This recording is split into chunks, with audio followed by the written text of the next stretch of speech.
আর এই মাদ্রাসার বিরুদ্ধে ষড়যন্ত্র করে কি কেউ পার পাবে? পাইছে অতীতে কেউ? বিশ্ব হারামজাদা নমরুদ পাইছে, জুতার পিঠা খাইতে খাইতে গেছে, কথা কয় না। ফেরাউন পারছে, আবু জাহেল, সবার কপালেই জুতার পেশাব। এরা খাইছে জুতা আর আবু জাহেল্লা খাইছে পেশাব, কথা কয় না। আবু জাহেল্লার বাড়ির মধ্যে বিশ্বের সবচেয়ে বড় টয়লেট। তারা হজ উমরা করতেছে আর একবার হইলো এর মাথার মধ্যে যায় মুতে, কথা কয় না। তাহলে কপালে কি পাইছে? কোরআনের বিরোধিতা করে পাইছে কি? পেশাব পাইছে, মুত পাইছে, কথা বলেন ঠিক না? আর ইন্টারন্যাশনাল হারামজাদা নমরুদ্দা ইসলামের বিরোধিতা করে কপালে জুতা পাইছে, কথা কয় না। কিয়ামত পর্যন্ত যারাই কোরআনের বিরোধিতা করবে, ইসলামের বিরোধিতা করবে, নায়েবে রাসূলদের বিরোধিতা করবে, এগুলোর কপালে জুতা ছাড়া আর কিছুই মিলবে না। खुद साक़ी कौसर ने राखी मैं खाने की बुनियाद এটাই কবি বলতেছেন। রাসূল আকরাম সাল্লাল্লাহু আলাইহি ওয়াসাল্লাম নিজের লাঠি মোবারক দিয়ে মাদ্রাসার ভিত্তি রেখে গেছে।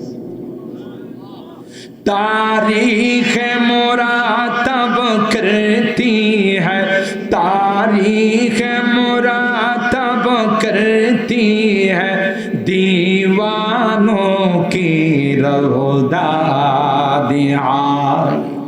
इल्म हुनर का गहवारा तारीख का रोशे पारा है, हर फूल के शोला है, हर शर्वा यहाँ में नारा है।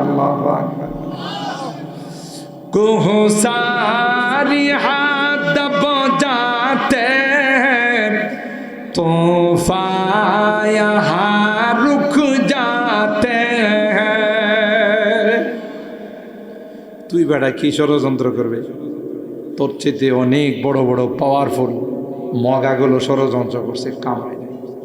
আর তুই কিসের ষড়যন্ত্র করে? যে লাইটের দায়িত্ব স্বয়ং আল্লাহ নিয়েছেন, গোটা বিশ্বের সমস্ত শক্তি, মহাশক্তি, পরাশক্তি মিলে যদি চেষ্টা করে, আল্লাহর কসম করে বলতেছি, কিয়ামত পর্যন্ত কোরআনের একটি জের জবর নোক্তার পরিবর্তন ঘটায় দেবে। ঠিক কিনা বলে? কে দায়িত্ব নিয়েছে? মনে রাখতে হবে। বেলালে হাফসি গোলাম, কোকড়ানো চুল, ঠোঁটগুলো মোটামুটি, দেখতে কালো। কোরআনের সংস্রবে আসার কারণে বেলালের মর্যাদা এত বাড়ছে, মসজিদে নববীর থেকে বেলাল আজান দেয়, এই আজানের আওয়াজ আল্লাহর আরশের মধ্যে ধাক্কা লাগায়। কথা বলেন ঠিক কিনা?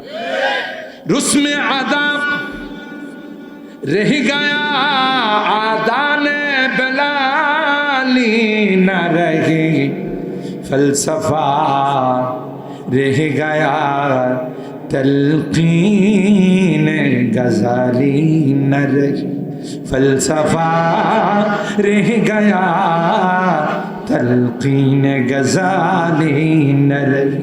পৃথিবীর মধ্যে এখনো আজান হয়, অনেক সুন্দর সাউন্ড সিস্টেম দিয়ে আজান হয়, কিন্তু ওই আজান পৃথিবীর বুকে আর কোনোদিন হবে না। যে আজান বেলালের কণ্ঠ দিয়ে উচ্চারিত। এ মুসলমান, বেলাল পয়গম্বরের ইন্তিকালের পর বিরহ ব্যথা নিয়ে মদিনা ছেড়ে সিরিয়ায় চলে যায়। বেলাল যায় আর কান্দে, যেই শহরে আমার নবী নাই, আমি বেলাল এই শহরে থাকলে বরদাস্ত করতে পারবো। বেলাল ভারাক্রান্ত মন নিয়ে কাঁদতে কাঁদতে সিরিয়ায় চলে যায়। আল্লাহর হাবিব বেলালকে স্বপ্ন দেখাই, বেলাল, এ বেলাল, তুমি এত বড় নিষ্ঠুর হয়ে গেলে বেলাল, একটা বার কি মনে চায় না আমি পয়গম্বরের রওজায়ে পাক জিয়ারত? এ বেলাল, তোমার আজান কি আমি নবীর শুনতে মনে চায় না? খাপ দেখি বেলাল চমকাইয়া উঠলেন আর কান্না শুরু করে দিলেন। বেলাল আবার কাঁদতে কাঁদতে মদিনায় আসলেন। বেলালকে দেখে সবাই বলে, বেলাল মসজিদে নববীতে আর জান্নাতি আজান হয় না। আল্লাহ নবীর দৌহিত্র হযরতে হাসান হুসাইন বললেন, একটা বার আজান দাও। আল্লাহ নবীর কলিজার টুকরা হাসান হুসাইনের আবদার ফেলতে পারেন নাই বেলাল মসজিদে নববীর মিনারায় আজান দেওয়ার জন্য দাঁড়াইলেন। যখনই বেলাল বলে আল্লাহু আকবার, আল্লাহু আকবার, বেলালের আওয়াজ শুনতে দেরি হয়, মদিনায় কান্নার রুল বইতে শুরু হয় না। মদিনায় কান্নার রুল শুরু হয়ে গেছে। মদিনার অলিতে গলিতে কান্না শুরু হতে দেরি হয় না। নারী পুরুষ সবাই মিলে বের হয়ে গেছে। বহুদিন পর মসজিদে নববীতে বেলালের আজান শোনা যায়। মনে হয় রে পয়গম্বর বোধহয় আমাদের মধ্যে আবার আসছে। সবাই কান্না করে, অলিতে গলিতে নবীর কথা মনে পড়ে, পয়গম্বরের জামানার কথা মনে পড়ে।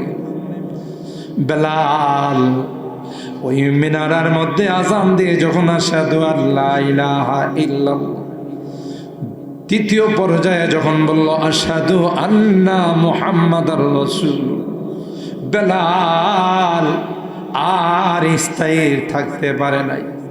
বেলাল মিনারায় বেহুশ হয়ে পড়ে গেলেন। বেলাল আর আজান দেয় না। বেলাল হুশ আসার পর সবাই জিজ্ঞাসা, ও বেলাল কি হলো, তুমি বেহুশ হয়ে পড়ে?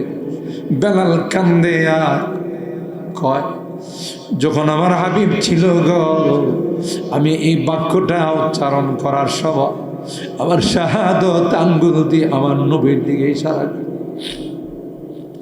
আজকেও যখন আমি বাক্যটা উচ্চারণ করার জন্য যাচ্ছি, আশহাদু আন্না মুহাম্মাদার রাসূলুল্লাহ,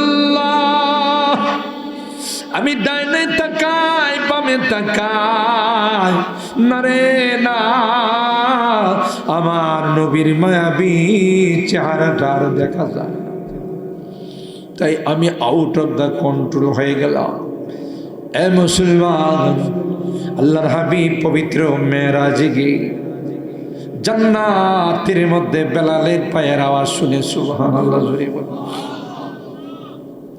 জিবরাইলকে বলে, ভাই এই পায়ের আওয়াজটা তো আমার বেলালের মনে হয়। আপন মানুষ কিন্তু হাঁটলে বোঝা যায় কে আসতেছে, কথা কয় না। পায়ের আওয়াজটা আমার বেলালের মনে হয়। জি হুজুর, আপনার বেলাল। সুবহানাল্লাহ বলে বেলালের পায়ের আওয়াজ জান্নাতে বলে। মদিনাতে এসে আল্লাহর পয়গম্বর মক্কায় এসে বেলালকে জিজ্ঞাসা করে, বেলাল কি সে আমল করো রে বেলাল, আমি জান্নাতের মধ্যে তোমার পায়ের আওয়াজ শুনতে পাই। কি মর্তবা আল্লাহ পৌঁছাই দিয়েছেন, সুবহানাল্লাহ জোরে বলেন। রুসমে আদাব रह गया आदाने बेलाली न रहे फलसफा रह गया तलकीन गजाली न रही। কথা বলেন ঠিক কিনা? কিসের দ্বারা বেলালের এই মর্তবা বাড়লো? বলুন বলুন বলুন, কিসের দ্বারা? কোরআনে কারীমের দ্বারা। কথা বলেন ঠিক কিনা? উমাইয়া এই অপরাধের কারণে বেলালের সিনার মধ্যে দাঁড়াইয়া পাথর দিয়ে উমাইয়া নাচে আর কয়, বেলাল এখনো সময় আছে, ধর্ম ত্যাগ কর, মোহাম্মদের ধর্ম বাদ দে, না হয় কিন্তু এইভাবে তোরে শেষ করে। বেলাল ডাক দেয়া কয়, এ গাধা, তুই বুঝবি না এই আওয়াজের মধ্যে যে কি মজা। अल्लाह अल्लाह क्या मजा मुर्शिदी के में खाना में है, दोनों आलम की हकीकत एक पैमाना में है।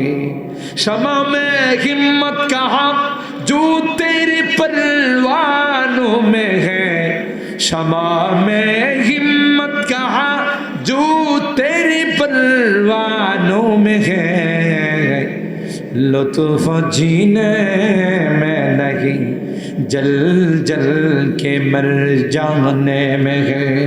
जो जलाता है किसी को खुद जलता है जरूर, जो जलाता है किसी को खुद जलता है जरूर, शमा भी जल जाता है, शमा भी जल जाता है, परवाना जल जाने के बाद, परवाना जल जाने के बाद।